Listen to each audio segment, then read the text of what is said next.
नमस्कार दोस्तों।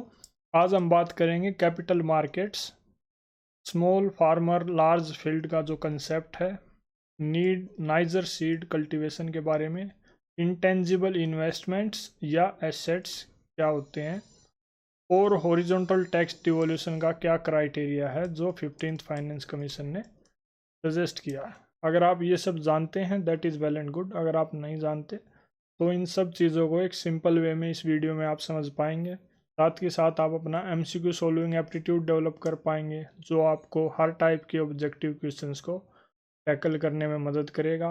Art of reverse engineering आपको इक्विप बनाएगी किसी भी क्वेश्चन का टॉपिक जानने में कि भाई ये कहाँ से पूछा गया है और उस टॉपिक को आपको कितना कवर करना है, जिससे आप सभी रेलिवेंट क्वेश्चंस को अच्छे से सॉल्व कर पाएँ। कीवर्ड की बेसिक नॉलेज आपका एक नॉलेज बेस तैयार करेगी जो यूपीएससी के द्वारा पूछे गए अलग अलग पीवाईक्यू से रिलेटेड डायरेक्ट या इनडायरेक्ट क्वेश्चंस को आने वाले एग्जाम्स में सोल्व करने में मदद करेगी। साथ के साथ आप अपने कंसेप्ट को क्लियर और रिवाइज कर पाएंगे। Let's start with questions. Consider the following markets: government bond market, call money market, treasury bill market, stock market. How many of the above are included in capital markets?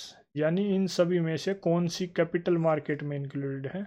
Only one, only two, only three, all four.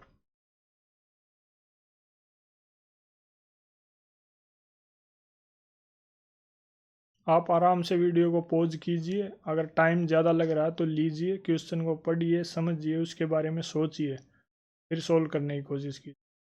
Is the correct answer, यानी only two are the right options out of this four, यानी इन चार में से सिर्फ दो ही जो हैं वो कैपिटल मार्केट से बिलोंग करती हैं। कौन कौन सी? गवर्नमेंट बॉन्ड मार्केट और स्टॉक मार्केट। जो कॉल मनी मार्केट और ट्रेजरी बिल मार्केट है ये मनी मार्केट से बिलोंग करती है। मनी मार्केट कैपिटल मार्केट क्या है इसके बारे में बात कर लेते हैं। कैपिटल मार्केट वो फाइनेंशियल मार्केट हैं जहां पे लॉन्ग टर्म डेट या फिर इक्विटी बेस्ड सिक्योरिटी की बाइंग और सेलिंग की जाती है। एग्जाम्पल के तौर पे जैसे government bond market, stock market. इसमें दो टाइप की सिक्योरिटीज़ की बाइंग और सेलिंग की जाती है। एक है इक्विटी इंस्ट्रूमेंट्स, दूसरी है डेट इंस्ट्रूमेंट।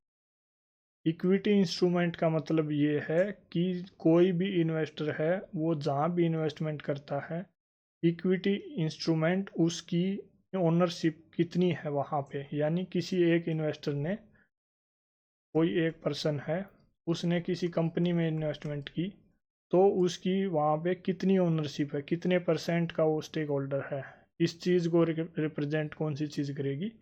इक्विटी इंस्ट्रूमेंट करेगी। इसके लिए शेयर्स वगैरह, स्टॉक वगैरह का यूज़ होता है। कोई भी इन्वेस्टर है वो शेयर्स के ज़रिए इन्वेस्ट करता है और उस इन्वेस्टर को रिटर्न में डिविडेंड्स और कैपिटल गेंस के फॉर्म में बेनिफिट मिलता है। लेकिन जो डेट इंस्ट्रूमेंट है इसमें जो इन्वेस्टर है वो लोन देता है किसी भी बोरोवर को।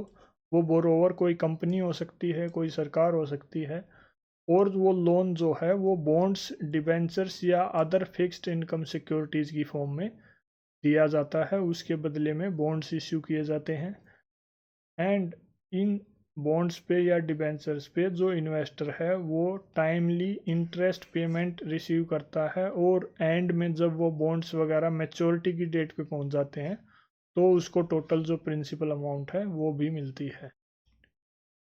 दो टाइप की कैपिटल मार्केट हैं। एक है प्राइमरी मार्केट जहां पे नई सिक्योरिटीज़ इश्यू की जाती हैं फर्स्ट टाइम इन्वेस्टर के लिए ताकि फ्रेश कैपिटल को रेज किया जा सके, जैसे आईपीओ, बॉन्ड वगैरह इश्यू किए जाना। सेकेंडरी मार्केट वो है जहां पे एग्जिस्टिंग सिक्योरिटीज़ का मतलब वो है कि जो सिक्योरिटीज़ इश्यू हो चुकी हैं उनका ही इन्वेस्टर्स के बीच में बाइंग और सेलिंग होती है, वो सेकेंडरी मार्केट में होगी। मनी मार्केट क्या है? ये भी एक फाइनेंशियल मार्केट है, लेकिन डिफरेंस क्या है कि यहाँ पे शॉर्ट टर्म डेट की लैंडिंग या बोरोइंग होती है, यहाँ पे क्या है, लॉन्ग टर्म होती है। शॉर्ट टर्म से मतलब क्या है? एक साल की ड्यूरेशन या उससे कम, जैसे call money market, treasury bill market. Next is, which one of the following best describes the concept of small farmer large field? Right, concept किस चीज़ के बारे में है? स्मॉल फार्मर लार्ज फील्ड, लघु कृषक बड़े खेत। A. Resettlement of a large number of people uprooted from their countries due to war by giving them a large cultivable land which they cultivate collectively and share the produce. B. Many marginal farmers in an area organize themselves into groups and synchronize and harmonize selected agricultural operations. C. Many marginal farmers in an area together make a contract with a corporate body and surrendered their land to the corporate body for a fixed term for which the corporate body makes a payment of agreed amount to the farmers. D. A company extends loans, technical knowledge, and material inputs to a number of small farmers in an area so that they produce the agricultural commodity required by the company for its manufacturing process and commercial production. इन चार में से concept जो है small farm large field का किस चीज़ से related है, ये आपको बताना है।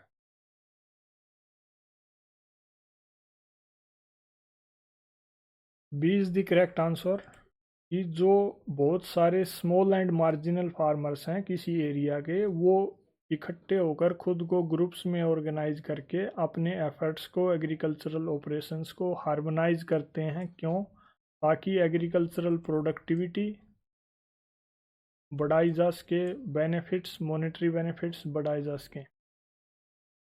ये कंसेप्ट एक फार्मिंग मॉडल है जिसमें स्मॉल और मार्जिनल फार्मर्स खुद को ऑर्गेनाइज करते हैं ग्रुप्स में ताकि वो अपने एफर्ट्स को, एग्रीकल्चरल ऑपरेशंस को सिंक्रोनाइज कर सकें, हार्मोनाइज कर सकें। मकसद क्या है इसका? कि कई जगह जो खासकर डेवलपिंग कंट्रीज़ है वहाँ पे खेत छोटे हैं, लोगों के पास कम ज़मीन है, तो कम ज़मीन होने के बावजूद भी उसकी एग्रीकल्चरल प्रोडक्टिविटी और एफिशिएंसी बढ़ाई जा सके। जो स्मॉल और मार्जिनल फार्मर्स हैं उनके जीवन यापन, लिवलीहुड इम्प्रूव किया जा सके by achieving economies of scale and bargaining power of farmers in supply chain. ये जो मॉडल है ये वियतनाम से अडोप्ट किया गया है। Next is, consider the following statements. The government of India provides minimum support price for niger seeds. Number 2, Niger is cultivated as a kharif crop. Number 3, some tribal people in India use Niger seed oil for cooking. Only one, only two, all three, none. Which option is correct? C is the correct option. मतलब niger seed के context में तीनों ही statement ठीक हैं कि भाई इस पे सरकार एमएसपी भी देती है, ये as a kharif crop cultivate किया जाता है, और कुछ ट्राइबल पीपल इसको कुकिंग में भी यूज करते हैं। नाइजर सीड से रिलेटेड और जानकारी देखते हैं, ये क्या है। ये एक माइनर सीड क्रॉप है इंडिया की, ऑयल सीड क्रॉप। इसको रामतिल और कराला भी बोलते हैं। इसके लिए खरीफ सीजन अच्छा रहता है, ट्रॉपिकल और सब ट्रॉपिकल क्लाइमेट इसको सूट करता है। टेम्परेचर कंडीशंस 25 से 35 डिग्री सेल्सियस होनी चाहिए और रेनफॉल 60 से 90 सेंटीमीटर अच्छा रहता है। इसकी कल्टीवेशन के लिए well drained clay to loamy यानी सैंडी लोम सॉइल जो है वो अच्छी रहती है। इसके क्या यूजेज हैं नाइजर सीड के?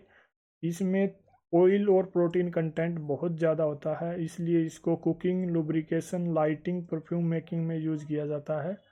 बहुत सारे ट्राइबल पीपल इसके ऑयल को एज ए कॉन्डिमेंट भी यूज़ करते हैं। It is also used for live stock feed. सरकार ने इस पे एमएसपी प्रोवाइड कर रखा है। इंडिया के केस में जो मेजर स्टेट्स हैं एमपी, उड़ीसा, झारखंड, महाराष्ट्र, कर्नाटका, गुजरात इसको प्रोड्यूस करती हैं, लेकिन ज़्यादा इसकी पैदावार नहीं है। वर्ल्ड लेवल पे टॉप में जो प्रोड्यूसर वो इथोपिया है, इंडिया सेकंड नंबर पे है, नेपाल थर्ड पे है। एक्सपोर्टर की कैटेगरी में इथोपिया नंबर 1 पे है, इंडिया सेकंड है, नेपाल थर्ड है। एंड कंज्यूमर के केस में इंडिया नंबर 1 है, Ethiopia second and Nepal is third. Next is, consider the investment in the following assets: brand recognition, inventory, intellectual property, mailing list of clients. How many of the above are considered tangible investments या assets? Only one, only two, only three, all four.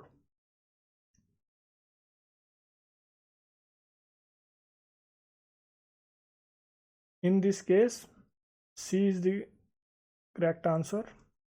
I have again forgot to mention here. C is the correct answer. Brand recognition, intellectual property, mailing list of clients.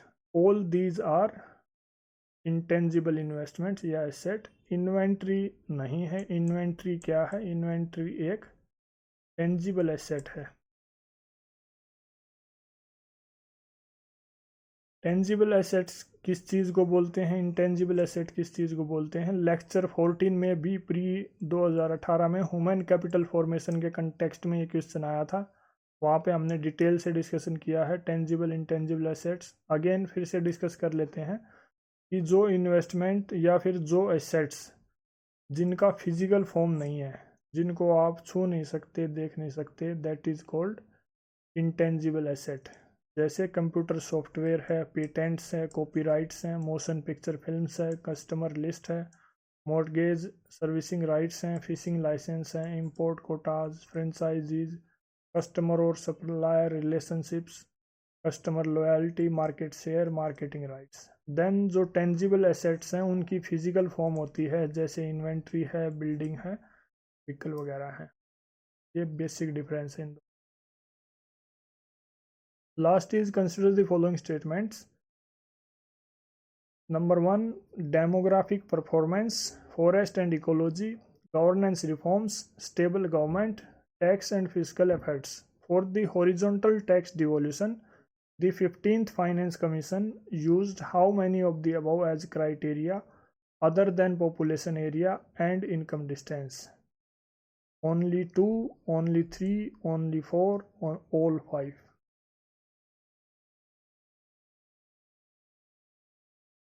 In this case correct answer is B. यानी 15th finance commission जो है उसने horizontal tax devolution के लिए criteria decide किया था कि भाई ये चीज़ें हॉरिजॉन्टल टैक्स डिवोल्यूशन के लिए कंसिडर की जानी चाहिए. उसमें 3 चीज़ें इनमें से हैं. एक तो demographic performance, forest and ecology और टैक्स एंड फिस्कल एफर्ट्स. ये 2 चीज़ें नहीं हैं. इन 3 चीज़ों के अलावा जो चौथी चीज़ है वो पॉपुलेशन एरिया और इनकम, ये भी इसमें. 15th फाइनेंस कमीशन प्रेसिडेंट ने सेटअप किया था किसकी चेयरमैनशिप में? NK सिंह के इसके चेयरमैन थे. 2017 में सेटअप किया गया था और आर्टिकल 280 के अंडर में एवरी 5 ईयर ये सेटअप किया जाता है. क्यों? ताकि जो भी सेंटर और स्टेट के बीच में और स्टेट्स के बीच में टैक्स वगैरह है, फाइनेंसेस हैं, उनका अच्छे से बंटवारा उसके जायज़ वे में उनकी ज़रूरतों के अकॉर्डिंग. कुछ खास रिकमेंडेशंस जो 15th फाइनेंस कमीशन ने दी हैं, ये रिकमेंडेशंस 2021-22 से 2025-26 तक वैलिड हैं. मेन एक रिकमेंडेशन है कि भाई वर्टिकल डिवोल्यूशन से मतलब है सेंटर स्टेट के बीच में बंटवारा. 41% पे सेट किया है, पहले ये 42% था. देन सेकंड जो है हॉरिजॉन्टल डिस्ट्रीब्यूशन, इसका मतलब है स्टेट्स के बीच में कैसे बंटवारा हो. उसके लिए इनकम को 45% वेटेज दी जाएगी, पॉपुलेशन एरिया को 15%, डेमोग्राफिक एंड परफॉर्मेंस को 12.5%, forest and ecology, and then tax and fiscal efforts.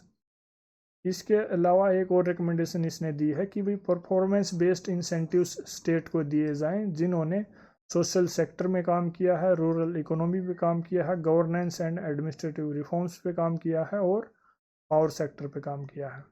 In addition to this revenue deficit grants भी दी जाएं स्टेट्स को और ग्रांट्स दी जाएं लोकल गवर्नमेंट्स को, including urban local government. That is all in this video. एक लेक्चर और बचा है, उसके बाद 2013 के PYQs कंप्लीट हो जाएंगे, एंड 2023 के एंड इकोनॉमी के सभी PYQs कंप्लीट हो जाएंगे 2013 से लेकर 2023 तक. One more lecture will be there and 5 more questions are left. That is all in this video. Thank you.